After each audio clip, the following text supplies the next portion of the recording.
huruf Berber. Waktu berjalan begitu cepat. Natal tahun lalu masih mengiang di telinga kami, masih terbayang di otak dan di mata kami. Sekarang habis Agustus, besok 17. Lalu tinggal berapa hari kita masuk bulan Berber. Lalu Natal lagi. Berjalannya waktu begitu cepat tanpa terasa. Hidup kita juga telah kita lalui, yang berarti tidak bisa kita kembali ke belakang dan melalui hidup yang sudah kita lewati. Makin lama makin habis waktu kita di atas bumi. Sebab bertambahnya usia itu berarti selesainya hari-hari hidup yang kita lalui. Namun kesempatan seperti sore ini, mari kita dengar kebenaran firman Tuhan yang ingin saya baca buat kita, satu ayat pada awalnya, yaitu di dalam Ayub pasal 1. Iya. Ayat 1.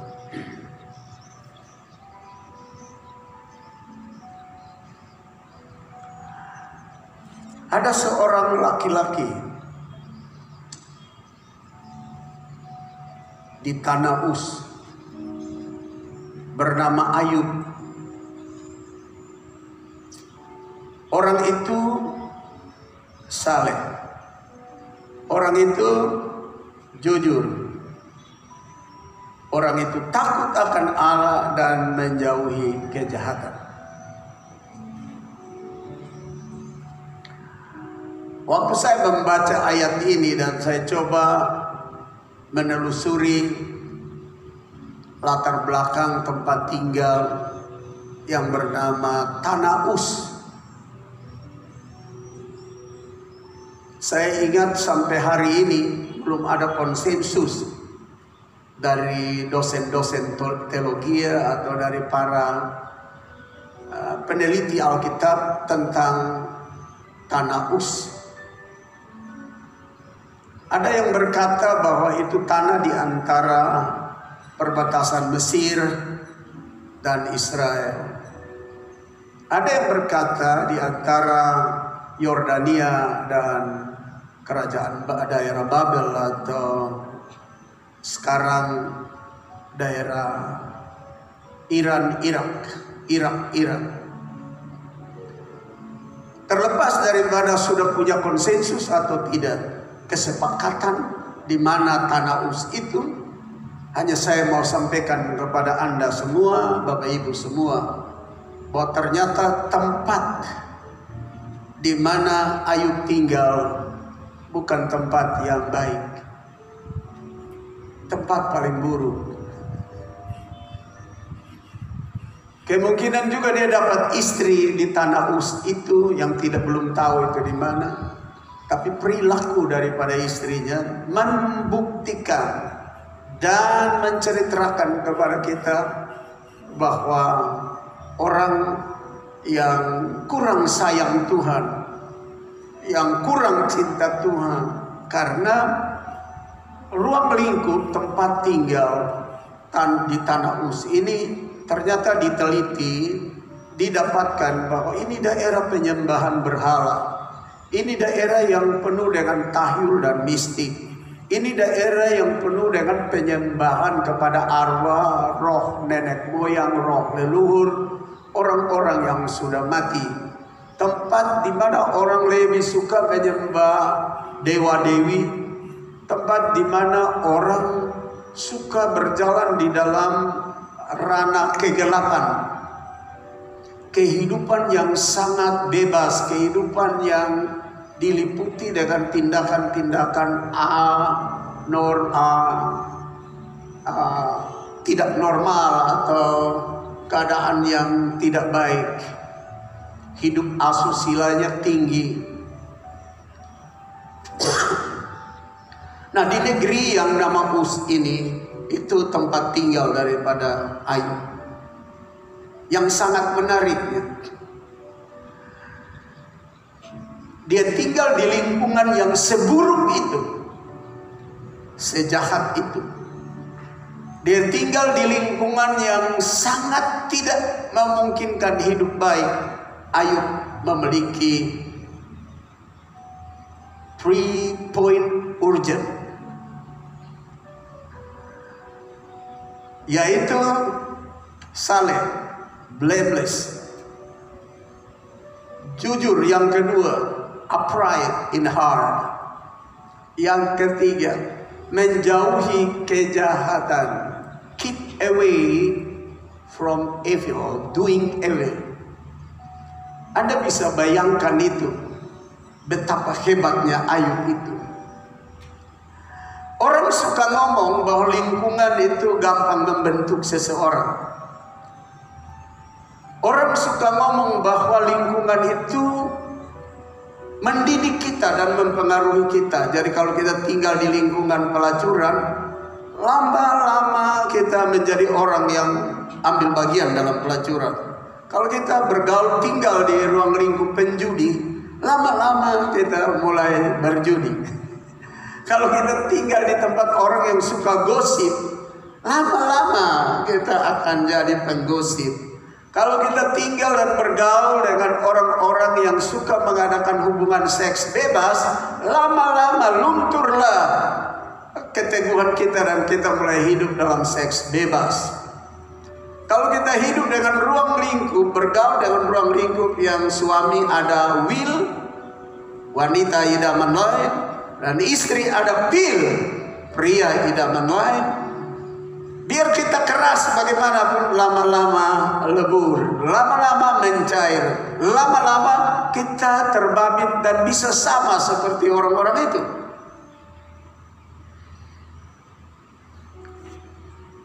Saya masih ingat gereja ini, rumah kami yang di situ dikelilingi dengan dulu orang bilang paklaru. Paklaru itu tempat bikin produksi minuman keras yang disebut laru. Itu kita punya rumah dikelilingi, dan kami hidup dengan orang-orang itu. Lalu orang yang turun dari Amarasi, dari kilo 17, datang jual sayur, jual mentimun, jual itu jambu, jual apa-apa saja. Datang mereka jual, pulang sehingga minum, makan di situ. Kita nonton. Lama-lama kita juga coba. Jadi akhirnya saya juga minum. Karena lingkungannya seperti itu. Cepat mempengaruhi kita. Orang juga suka bilang, kenal seseorang, perilaku seseorang itu kita mengukur dengan siapa dia bergaul. Jadi kalau dia bergaul dengan penjahat, ya, dia punya perilaku jahat, pasti kita tahu dia bergaul dengan penjahat. Kalau dia punya kehidupan kurang santun, kurang sopan dengan orang, kita tahu bahwa dia bergaul dengan orang yang tidak suka sopan dan santun. Kalau kita panggil seseorang lalu dia menyapa, nah berarti dia bergaul dengan orang yang kalau menyaut orang, begitu. Tapi kalau dia bilang iya, itu berarti dia bergaul dengan orang yang suka jawab orang iya.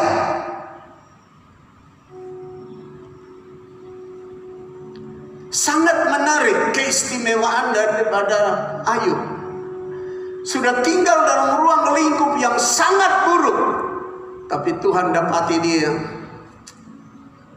blameless, saleh, tanpa noda. Number 2, upright in heart, hatinya jujur. Nomor 3, ayat ini mengatakan bahwa he keep away all evil in his life. Anda bisa bayangkan itu. Ayub ini jadi panutan, Ayub ini jadi teladan. buat kita di zaman akhir ini dan di dalam kelompok karismatik Pentakosta. Karena Anda bayangkan NTT ini dikenal dengan kantong Kristen.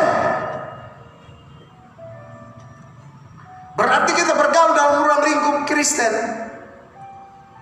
Kita bergaul dalam gereja-gereja karismatik. Kita bergaul dengan orang-orang yang menyembah Tuhan, teriak haleluya, puji nama Tuhan, menyembah, suka dengan firman Tuhan. Tapi kalau kita baca medsos, kita lihat surat kabar, kelihatan sepertinya tidak ada pengaruh kepada orang-orang ini untuk jadi baik, malah jadi buruk. Saya bayangkan ya, kalau kelompok orang zaman ini hadir dan tinggal di tempatnya Ayub, saya pikir neraka sudah turun. Saya pikir api Tuhan sudah turun seperti Sodom dan Gomora. Sebab kita ada dalam ruang lingkup yang disebut keluarga Kristen, orang Kristen, kelompok Kristen, kantong Kristen. Tapi aduh, kalau baca tuh kebejatan moral muncul, pelacuran muncul, persinahan muncul, pengguguran bayi di asrama-asrama tempat siswa ngidam, lalu berbagai perbuatan pembunuhan, lalu perbuatan yang naif, tidak manusiawi. Ada pertanyaan yang besar, sampai seberapa jauh pengaruh kantong Kristen ini kepada banyak orang dan kelompok karismatik Pentakostal ini kepada orang-orang di NTT. Jadi Bapak Ibu Saudara-saudara, Ayub ini benar-benar orang yang memberi profil baik buat kita, memberi teladan baik kepada kita, memberi contoh. Dia tinggal di dalam negeri yang kotor, tapi dia menghasilkan 3 hal yang luar biasa dalam pengakuan Tuhan Allah. Nanti kita baca ayat yang ke-8 itu, Tuhan Allah membuat pengakuan di depan iblis bahwa engkau lihat kan hambaku Ayub, orangnya saleh, orangnya jujur, orangnya takut akan Tuhan dan menjauhi kejahatan. Tuhan Allah bilang sama iblis, lu tahu dia tinggal di mana? Dia tinggal di tanah Uz. There was a man in the land of Uz, whose name was Job, yang bernama Ayub. Dia tinggal di tanah Uz. And that man was blameless. Dan orang itu seorang yang saleh, tidak bernoda, and upright, dan jujur, and one who fear God and shun the evil. Dalam terjemahan New King James Version, tapi dalam terjemahan lain dia bilang, Job, that's a man keep away all evil in his life. Jadi Anda bisa renungkan betapa kokoh dan kuatnya, dan berapa hebatnya, betapa hebatnya Ayub itu. Padahal itu waktu belum ada Roh Kudus yang bekerja secara permanen di bumi. Roh Kudus baru bekerja secara permanen 2000 tahun yang lalu, waktu hari Pentakosta di loteng Yerusalem, waktu Roh Kudus dicurahkan. Pada hari itu sampai hari ini Roh Kudus masih kerja. Zaman Ayub 5-6 ribu tahun yang lalu, Roh Kudus bekerja secara temporer, secara sewaktu-waktu. Bila perlu Roh Kudus datang ngomong, selesai Roh Kudus pulang ke surga, begitu. Tapi sekarang Roh Kudus bekerja secara penuh dan masih tinggal sampai sekarang di bumi. But how about people in the church today? How about human being when they follow Christian. Bagaimana tentang kehidupan Kristiani? Bagaimana tentang kehidupan manusia hari ini? Luar biasa. Yohanes pasal 14, 15 dan 16, Tuhan Yesus bilang, saya akan mengirim Roh Kudus, Roh Penolong itu untuk menginsafkan manusia akan dosa, akan kebenaran, akan penghakiman, akan menuntun manusia. He is like a teacher. Dia seperti guru. He teaches everybody about you must turn to left or right. Dia kasih Roh Kudus itu ke bumi untuk menginsafkan manusia. Dia harus jalan ke kiri atau ke kanan. Dia harus choose bad or good. Dia harus memilih yang baik atau yang buruk. Tapi bagaimana tentang keadaan manusia hari ini? Jadi Bapak Ibu Saudara-saudara, sebenarnya seandainya tanpa Roh Kudus, kalau manusia itu punya keinginan yang baik, pasti Tuhan intervensi untuk meneguhkan keinginan yang baik. Anda bisa bayangkan Ayub ada di tengah kekelaman dunia pada zaman itu, tapi dia bisa menghasilkan kesalehan, dia bisa menghasilkan kejujuran, dia bisa menghasilkan menjauhi diri dari kejahatan. Nah, sekarang saya mengangkat sebuah topik. Beginilah sikap orang yang takut akan Tuhan. Begininya seperti apa? Nah, itu menjadi pertanyaan. Begininya seperti apa? Menurut Ayub pasal 1 ayat 1 ini, kita menemukan 3 hal tadi yang saya jelaskan. Ya, begininya seperti itu. Belajar takut akan Tuhan akan menghasilkan 3 itu. Kesalehan, kejujuran, dan akan menjauhkan diri dari kejahatan atau hal yang jahat. This is the attitude of those who fear God. Beginilah sikap orang yang takut akan Allah. Dan mereka yang takut akan Allah itu punya ciri-ciri seperti yang tadi saya katakan. Ciri-cirinya seperti Ayub itu. Dia punya melekat pada dirinya itu karakter, atribut yang bagus. Karakter and attribute touch to them, to their life.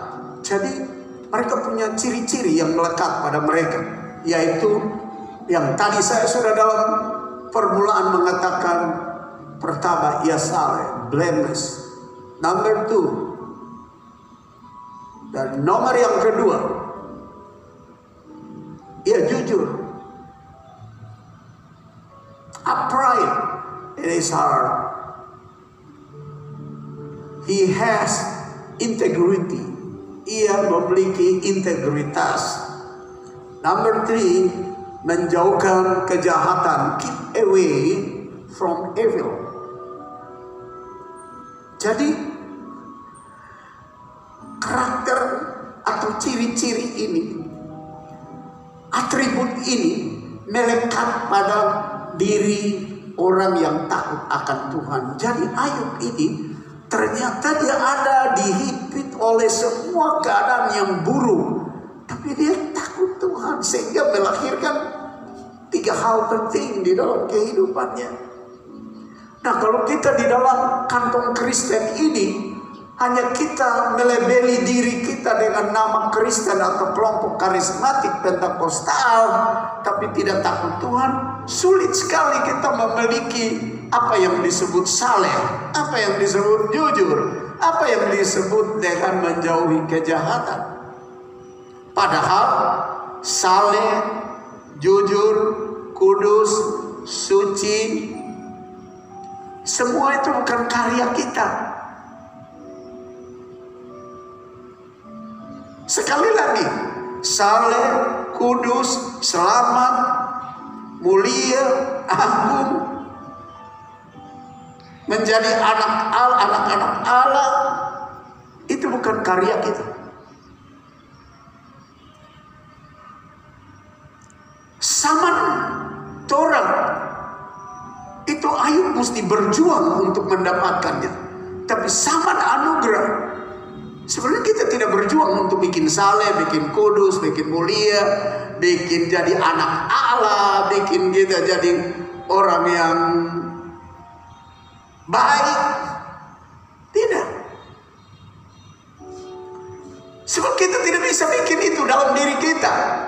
Roma 3:23 dia bilang semua orang sudah berbuat dosa dan hilang kemuliaan. Orang yang berbuat dosa mau bikin kudus apa? Mau bikin saleh apa? Mau bikin baik apa? Tidak bisa. Kita tidak bisa bikin apa-apa. Yesaya 64 ayat 6 berkata, manusia sudah sesat seperti domba sesat dan kebenarannya seperti kain kotor. Bagaimana kain kotor dipakai lap hidup ini? Bukan tambah berisi, tambah kotor. Tetapi kalau kita ingat perkataan-perkataan terakhir daripada Tuhan Yesus dalam perkataan 7 perkataan di salib, kita akan mendengar perkataan yang sangat menarik. Setelah Yesus minum anggur asam, lalu He says, "It is finished." Lalu ia berkata, sudah selesai. What's the mean? It is finished. Apa yang dimaksud dengan sudah selesai? Apa itu yang selesai? Pekerjaan kesalehan sudah selesai dikerjakan di Golgota. Pemudusan sudah selesai dikerjakan di Golgota. Keselamatan sudah selesai dikerjakan oleh Yesus. Penebusan, bahkan pengangkatan untuk jadi anak-anak Allah sudah selesai dikerjakan di sana. Lalu, how we get there? Bagaimana kita mendapatkannya? Not only we say, I believe Lord. Tidak hanya kita katakan, saya percaya Tuhan, saya percaya Tuhan. We must have action to receive. Kita mesti punya tindakan untuk menyambutnya. Sebab kalau tidak, semua yang sudah tersedia, termasuk saleh, kejujuran, ketulusan, keselamatan, penebusan yang sudah selesai dikerjakan itu, kita tidak akan memilikinya.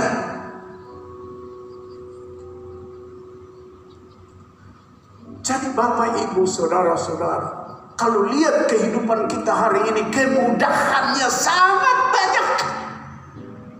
Dan sangat banyak kemudahan itu apa? Salah satunya, semua sudah dikerjakan oleh Yesus. Tinggal kita terima barang jadi. Zaman Ayub, itu zaman Taurat. Orang harus berjuang dengan segala macam cara untuk melahirkan apa yang disebut saleh, apa yang disebut dengan jujur, apa yang disebut dengan menjauhi diri dari kejahatan. Tapi kalau Roh Kudus pemberian cuma-cuma itu tanpa kita keluarkan uang dana untuk beli Roh Kudus itu diberikan cuma-cuma. Kalau diberikan lalu kita ada aksi untuk menyambutnya, menerimanya, Dia akan menuntun kita keluar dari dosa. Dia akan bicara bahwa ini dosa, oh ini benar, oh ini zina, oh ini bukan zina, oh ini kumpul kebo, oh ini hubungan seks liar, oh ini yang baik, oh ini free sex, oh ini pergaulan baik, oh ini tidak baik. Dia akan direct kita. Dia akan mengarahkan kita.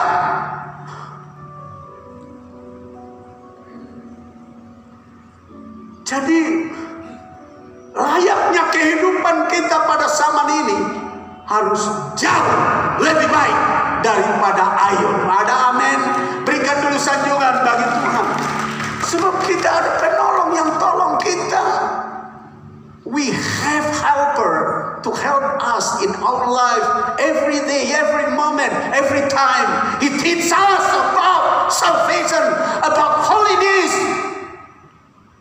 Kita kita memiliki penolong yang menolong kita, mengajar kita untuk bagaimana kita hidup saleh, hidup kudus.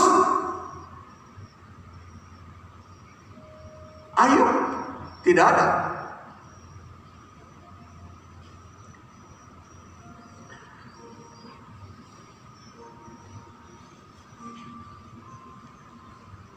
Saya coba memberi sedikit penjelasan atau keterangan kepada kita mengenai what is the meaning fear of God. Apa itu? Apa arti itu takut akan Allah? Seperti apa?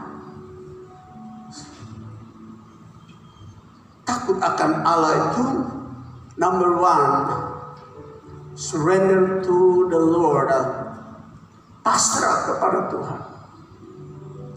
Yang kedua, kagum akan Tuhan. Kalau orang takut akan Tuhan biasa begitu. Dia surrender to the Lord,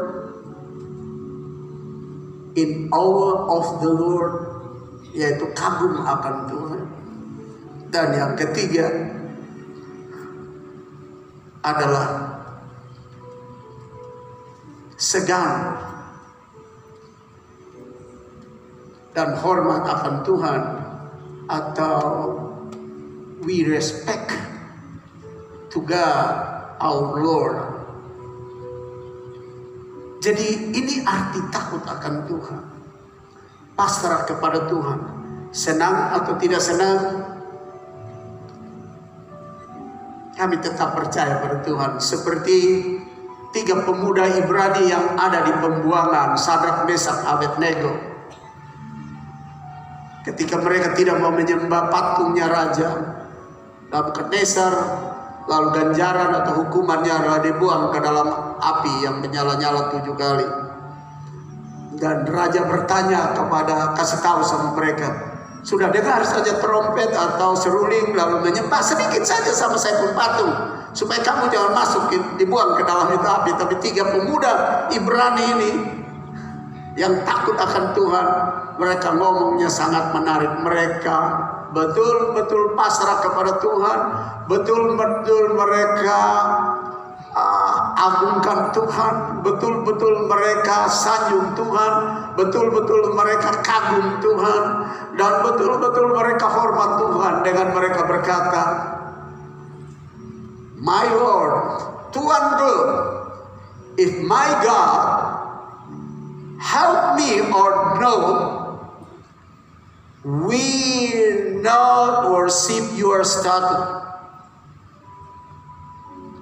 We believe our God always in our life.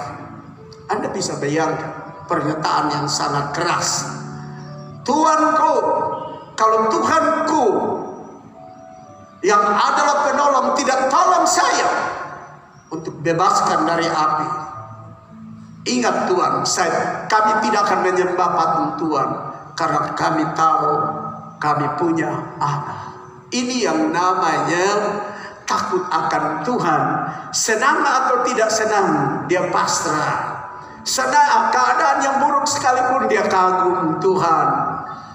Keadaan yang paling menentukan mati dan hidup, tetap dia hormat akan Tuhan. Ini yang disebut dengan takut Tuhan, yang melahirkan blameless, yang melahirkan kesalehan, yang melahirkan upright, kejujuran, yang melahirkan keep away from evil doing, menjauhkan diri dari perbuatan jahat. Nah, sekarang ini susah. Kita lebih very easy to say I fear God. Sangat mudah kita berkata kami takut Tuhan. But very, very quick we doing bad. Sangat mudah kita katakan kami takut Tuhan, tapi sangat cepat kita melakukan yang buruk. Kita bisa menyaksikan situasi di negeri kita.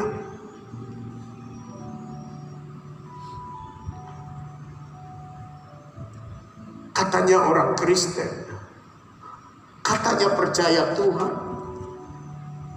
tapi korupsi. Bawa anak perempuan orang anak SMA ke hotel,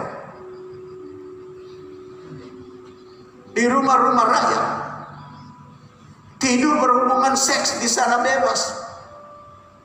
Anak-anak muda mempraktekkan free sex. Perbuatan-perbuatan keji jadi di antara kita. Itu berarti what we say to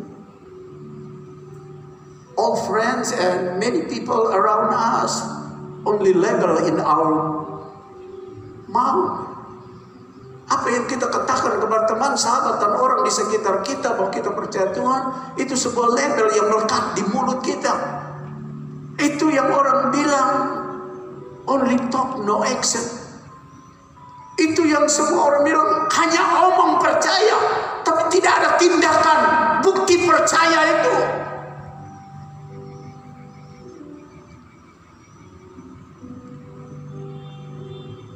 Kita sekarang hidup dalam zaman anugerah, sebuah peluang dan kesempatan diberikan kepada kita dengan pertolongan yang ajaib oleh kuat kuasa Roh Kudus untuk menuntun kami ke dalam jalan yang disebut saleh, jujur, dan menjauhi diri dari kejahatan. Tapi tadi saya katakan, very easy to speak to God I afraid, but very quick to doing bad. Sangat mudah kita berkata bahwa kami takut akan Allah, tapi begitu cepat kami melakukan perbuatan yang tidak benar. Bagaimana kita digelar sebagai orang yang takut akan Allah sehingga kita bisa menerima 3 point urgent: blameless, upright, and keep away from doing evil. Saleh, bisa mendapatkan kehidupan saleh, bisa mendapatkan hidup yang jujur, bisa mendapatkan tindakan dan perilaku otoritas yang bisa menolak seluruh godaan, bujukan dosa untuk berbuat dosa atau berbuat kejahatan.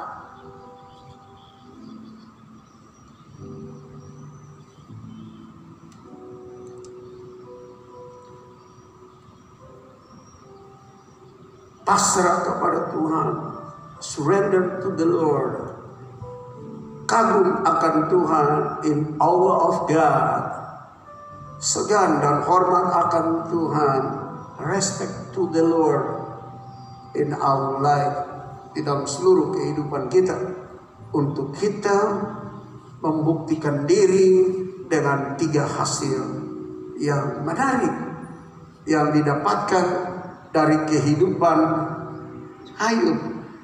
Terus terang Bapak Ibu, waktu saya membaca ini, saya bilang, aduh, seandainya bangsa hari ini hidup pada zaman Ayub, semua sudah jadi Sodom dan Gomora. Sebab sudah di zaman anugerah kasih karunia semua disediakan Tuhan, Roh Kudus disediakan Tuhan untuk tolong kami, tapi kami sepertinya tidak tertolong. Roh Kudus tolong anak muda, tolong ibu-ibu, tolong bapak-bapak, tolong pendeta-pendeta, tolong hamba-hamba Tuhan. Kami seperti tidak tertolong. Saudara baru baca kisah menarik baru minggu lalu ya. 2 pendeta yang mati berturut-turut, bertengkar, berperkara, sampai di pengadilan, sampai di polisi, anak-anaknya sampai baku rampas harta gereja, uang gereja, sampai baku tembak plafon, sampai bocor. 1 mati duluan, 2 minggu yang 1 mati ikut. Lalu Anda lihat komentar dari wartawan senior Pak Iksan. Saudara baca kan di media sosial, di surat kabar, semua orang berkomentar. 2 pendeta Bakalai sampai di polisi, sampai pakai pengacara kelas kakap, bayar miliar-miliar, sampai satu mati. 2 minggu kemudian yang berperkara yang satu mati, dua-dua mati. Orang bilang tidak tahu mereka menghadap Tuhan, mereka bilang apa. Lalu yang sangat-sangat lagi menyedihkan, anak yang sudah rampas pegang gereja itu tidak izinkan bapaknya yang mati kemudian ini bisa disolatkan atau bisa diibadatkan di gereja. Ditolak. Mengerikan.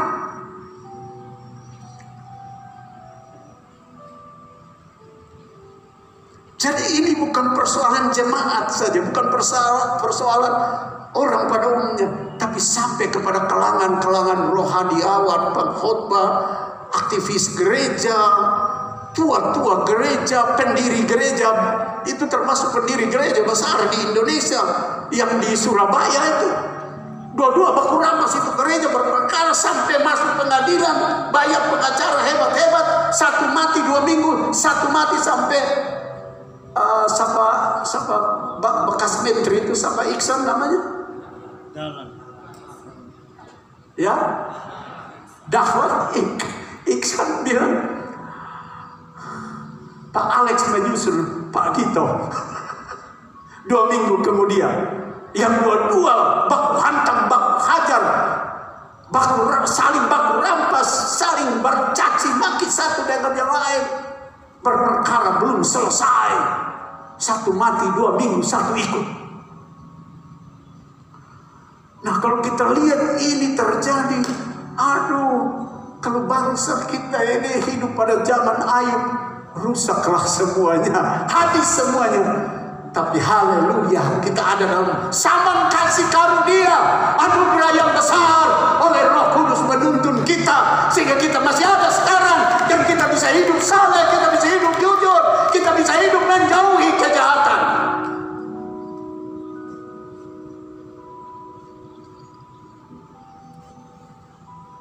Saudara yang saya kasih dalam Tuhan, saya yang sedang khotbah teriak-teriak di depan saudara ini, saya bersyukur 50-an, hampir 60 tahun. Saya sudah umur 71, mau 72, tinggal 10 bulan. Berarti berapa? 65 tahun lalu. Saya ini kan nakal-nakal di kampung sini nih. Sebentar cari bakalai di sini, cari bakalai di sana. Kalau tidak dapat bakalai di luar, bakalai di rumah. Jadikan adik-adik sparring partner. Saya main sama mereka di rumah, mabuk karena Pak Klaru keliling di sini. Sudah pintar juga main judi, sudah jadi peminum, perokok yang keras, sudah mulai pergaulan yang buruk. Tapi saya bersyukur kasih karunia dan anugerah itu mendapatkan saya, dan saya bertahan dalam melayani Tuhan, menjaga panggilan itu tahun ini 50 tahun. Saya bersyukur, bukan berarti saya jauh lebih baik dari saudara-saudara, tapi saya mau bilang kepada kita, saleh, kudus, keselamatan, pengampunan, penyucian, menjadikan kita anak-anak Allah itu free, sudah dikerjakan, selesai di Golgota, sudah selesai. Tinggal saja kita mau terima atau tidak, tinggal kita mau ambil atau tidak. Dan cara ambilnya seperti apa, cara terimanya seperti apa. Tadi kita dengar ada 3 poin penting. Pasrah kepada Tuhan, kagum Tuhan, hormat Tuhan. Ini cara.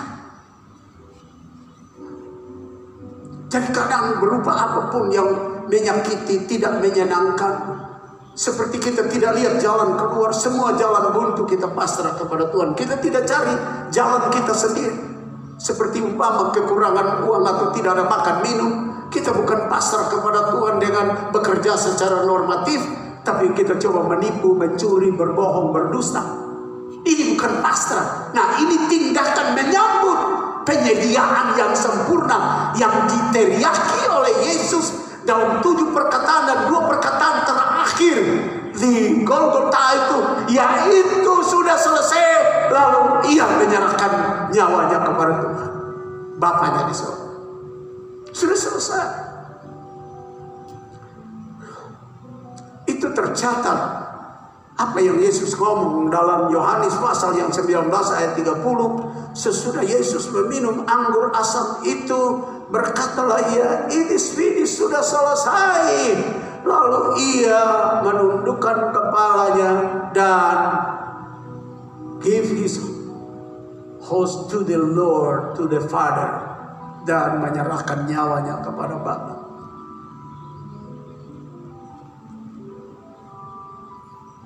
Jadi begini Bapak Ibu, kalau minggu ini saya sampaikan hal ini, sebenarnya ada sesuatu di hati saya. Sesuatu itu adalah luar biasanya kita hidup sekarang. Kita mesti kagum Tuhan. Kita mesti hormat Tuhan. Kita mesti berserah kepada Dia. Karena semua Dia siap buat kita. Tidak ada yang usaha kita. Kalau kita bekerja, apakah kita bilang itu kita berusaha? Tidak. Kita melaksanakan perintahnya. Karena Dia bilang orang yang tidak bekerja tidak boleh makan. Kita melaksanakan perintahnya. Kalau kita kumpulkan harta, apa itu kemampuan kita? All power and authority come from the Lord, not yours. Ingat, seluruh kekuatan, kuasa, kemampuan itu dari Allah, bukan milik kita. Berarti semua disediakan oleh itu. Your health, kesehatanmu. You walk in fit. Barangkali engkau bekerja dan melangkah, bertindak dalam keadaan yang prima. Itu bukan karena kau dan saya, tapi karena Tuhan, pemberiannya. Oleh karena itu, we must surrender to the Lord. Kita mesti berserah kepada Tuhan. We must in all to the Lord. Kita mesti kagum Dia, harus kagum Dia. And we must respect to Him. Dan kita harus menghormati Dia. Jadi dalam perjalanan kehidupan ini, ketika kita tidak paham hal-hal ini, akan ada kerugian besar buat hidup kita. Nah, Bapak Ibu dan saudara-saudara yang saya kasih dalam Tuhan Yesus Kristus, 3 perilaku atau 3 poin penting ini, atau 3 hal ini, kalau ada di dalam kehidupan kita, ketika kita memiliki 3 sikap seperti Ayub, kita akan bertahan dalam kesukaran sampai fajar penghiburan tiba dengan berkat yang melimpah. Anda tahu Ayub ya, anak-anaknya semua mati, dibunuh, ditimpa oleh rumah di mana mereka bikin pesta. Sapi, kerbau, kuda, kambing, domba mereka dibawa oleh musuh. Ladang gandum terbakar, semua habis. Yang terakhir dia punya badan semua kena semacam penyakit kudis, gatal dari kepala sampai di kaki, sampai firman Tuhan dalam kitab Ayub bilang dia garuk pakai belin. Sangat sengsara, sangat menderita, tapi dia bertahan di dalam kesukaran itu, dia bertahan di dalam kesulitan itu. Dan itulah perilaku orang saleh. Itulah perilaku orang yang jujur. Itulah perilaku orang yang menjauhi diri dari kejahatan. Dan orang seperti Ayub ini, di dalam kesukaran, dalam kesulitan itu, ia menjadi orang yang berhasil, diberkati. Sebab saya coba membuat kesimpulan kalimatnya, memiliki 3 sikap seperti Ayub akan bertahan dalam kesukaran sampai fajar penghiburan tiba, dan dengan berkat yang melimpah. Have free character like Job.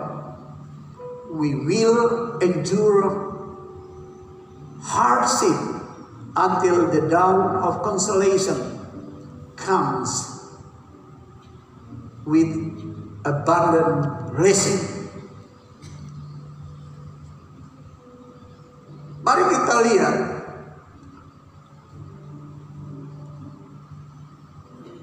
selain penderitaan, selain daripada tekanan, kesengsaraan yang ada, ia benar-benar menjauhkan diri dari kejahatan itu. Dan di dalam pasal 2 yang sangat mengerikan dan sangat menakutkan dan sangat mempengaruhi, yaitu ayat yang ke-9. Apa kata istrinya? Ya, saya baca apa kata istrinya. Maka berkatalah istrinya kepadanya, masih bertekunkah engkau dalam kesalehanmu? Istrinya kurang hargai kesalehan. Kutukilah Allahmu dan matilah. Tetapi jawab Ayub kepadanya, engkau berbicara seperti perempuan gila. Memang dia gila, karena dirasuk oleh roh yang jahat di negeri Uz. Atau mungkin dia perempuan Uz yang biasa dengan kegelapan, perbuatan yang tidak benar. Sehingga Ayub bilang, ya apa, masa kita hanya mau terima yang baik, yang buruk tidak. Kita mesti pasrah kepada Tuhan. Kita mesti agungkan Tuhan. Kita harus menjadi orang yang hormat sama Tuhan, kondisinya buruk seperti apapun. Tetapi jawab Ayub kepadanya, engkau berbicara seperti perempuan gila. Apakah kita mau menerima yang baik dari Allah, tetapi tidak mau menerima yang buruk? Dalam kesemuanya itu, Ayub tidak berbuat dosa dengan bibirnya. Tantangan cukup berat. Tapi tadi saya sudah katakan, memiliki 3 sikap seperti Ayub akan bertahan dalam kesukaran sampai fajar penghiburan tiba dengan berkat yang berlimpah-limpah. Dan mari kita melihat kebenaran firman Tuhan ini, yaitu hidup saleh, hidup jujur, blameless, upright, and keep away from evil, atau menjauhkan kejahatan. Ini yang terjadi bagi orang yang memiliki 3 hal itu. Saya harap bahwa kita bisa membaca bersama-sama. Mari kita bangkit berdiri.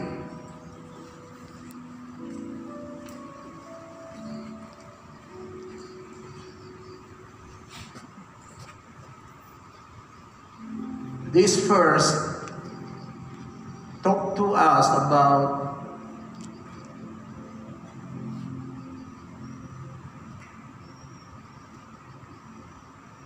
abundant blessing come to Job.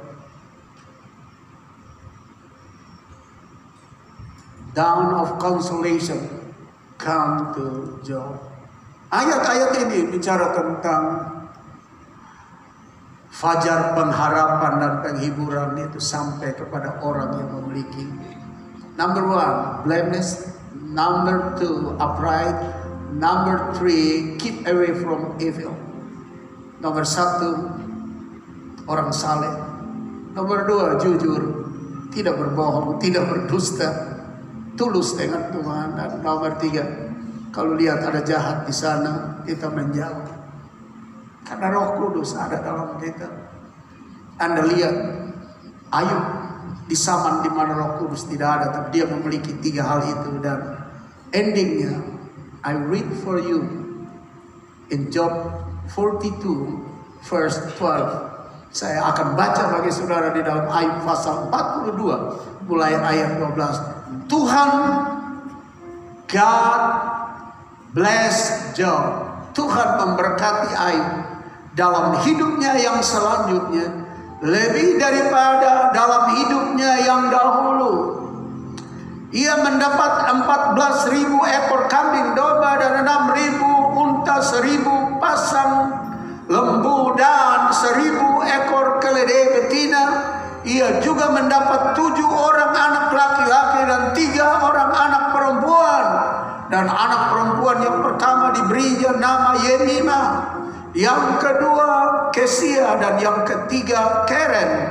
Di seluruh negeri tidak terdapat perempuan yang secantik anak-anak Ayub. Anda baca terus, saya baca terus ya.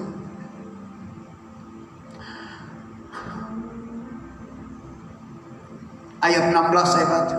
Sesudah itu Ayub masih hidup 140 tahun lamanya. Ia melihat anak-anaknya dan cucu-cucunya sampai keturunan yang keempat.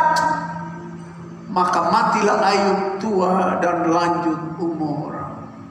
You see, when we have 3 point urgent,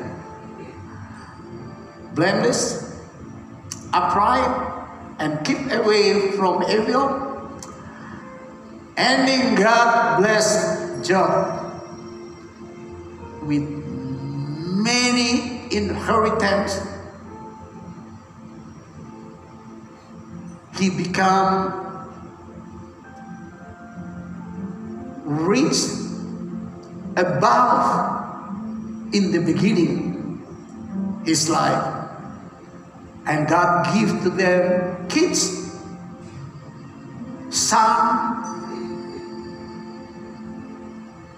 and girls, and all of them is very beautiful and handsome. And God gave to Job long life till he died. Anda lihat akhir daripada kehidupan orang yang memiliki 3 poin penting ini: saleh, jujur, dan menjauhi diri dari kejahatan. Tuhan memberkati dia dengan berbagai kekayaan, melampaui kekayaan mula-mula, lalu mengaruniakan anak-anak yang cakep-cakep dan cantik-cantik, dan juga umur panjang sampai mati pada lanjut usia. Dia menyaksikan his son life and his son and his son.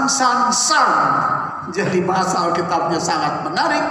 Dia menyaksikan kehidupan anak-anaknya yang punya cucu, dan cucu-cucu yang punya anak-anak. Lalu ia mati di hari tua, menikmati perjalanan yang diberkati. Haleluya.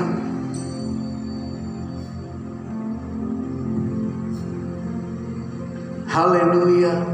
Saya percaya Anda mau katakan, Lord, put 3 things that Job has in my heart. Taruh 3 hal yang dimiliki oleh Ayub itu dalam hidup saya: saleh, jujur, dan suka menjauhi kejahatan. Sebab dengan demikian, I get big and abundant blessing. Sebab nanti aku terima berkat yang besar di bumi ini, dan ketika saya pulang ke surga pasti terima lebih besar lagi di sana. Kita angkat itu nyanyian, mataku tertuju pada